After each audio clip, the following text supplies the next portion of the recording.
We play and call it work.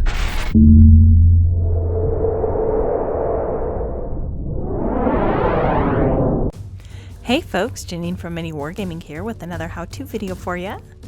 In this video, I'm going to paint this Retribution of Scyrah Hyperion Colossal Mini.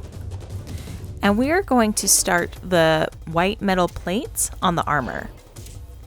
As always, if you have suggestions for something you'd like to see in a future how-to video, please leave it down below in the comments. So for this Hyperion model, I want to do a really dirty white that's got roughed up edges. So I've started by priming the mini black and then doing a thin base coat of a matte black paint on my airbrush. And we're going to airbrush it up to a white, and then we are going to add the weathering to all the sides. Our first layer is going to be with Mechanicus Standard Gray. Now you can use the Citadel Air paint.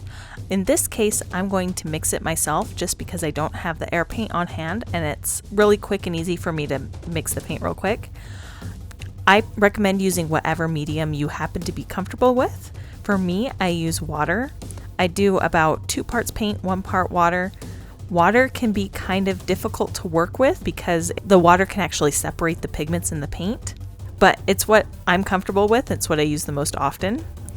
I usually just put a little bit of paint in a clean pot, put a few drops of water into it, mix it up, and put that right into my airbrush. And I want to spray this lightly on the top of all of my black. I'm spraying this out of an Awada HP CS Eclipse airbrush. I'm using a Badger air compressor set to about 25 psi, and I'm just gently doing thin layers over the mini. It's going to take me a couple layers to really get a good solid coat, and I'd rather do a few small layers than do one big loopy layer to make sure that I have the control that I want.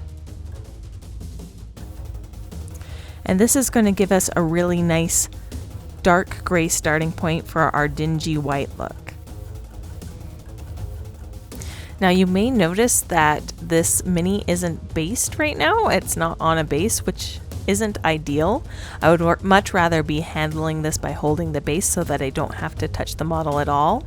The base is being done separately and I didn't have a spare base to mount him on, so I'm just going to be very careful and touch as small of a surface area as possible. You really want to do your best to avoid handling the model with your hands if you can, just because you don't want to gum up the paint with your fingers or get any of the oils from your hands onto the mini, because that's going to affect how the paint sticks to the model. The next color I'm going to highlight with is going to be Dawnstone. And I want to apply this to the middle of each of the plates. And I want to leave the outer edge a little bit darker if possible. The majority of this model is going to end up being white. So we want to make sure that we get all of the plates, even the ones that are slightly hidden, like all of the sections of the arm, this area on the feet, and all of the cascading plates on the shoulders and the legs and the back and everywhere. After we finish with the Dawnstone, our next highlight is going to be with Administratum Grey.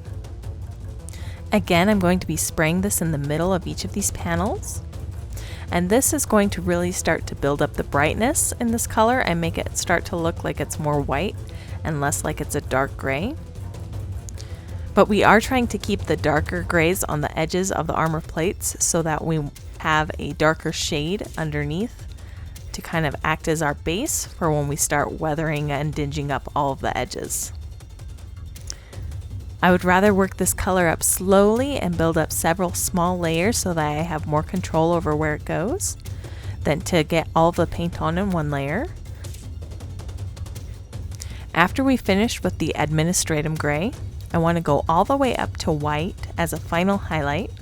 I'm going to use White Scyrah, and I'm just spraying this as a final highlight on the top of all of the plates. I want to put this in the middle of all of the larger plates and all of the plates that would be in the most light. I'm not necessarily as concerned with making sure that I twist and turn the model to get all of the areas that would be shadowed. Alright, after that final airbrush of white, the base for these armor plates is complete. Thank you so much for watching. If you'd like to see more how-to videos, I'm going to take the base of this white armor, and my next step is going to be to scuff up all of the edges to really rough them up and to create that dark shadow outlining all of these white plates to give it that dark, smoky, weathered look. And that video is going to be in the MiniWarGaming Vault and link down below in the description. If you don't already have a Vault membership, you can go ahead and click the link, sign up for a 7-day free trial, and get access to my video, as well as hundreds of other videos in the MiniWarGaming Vault. So go ahead, click the link, start your free trial, and happy wargaming!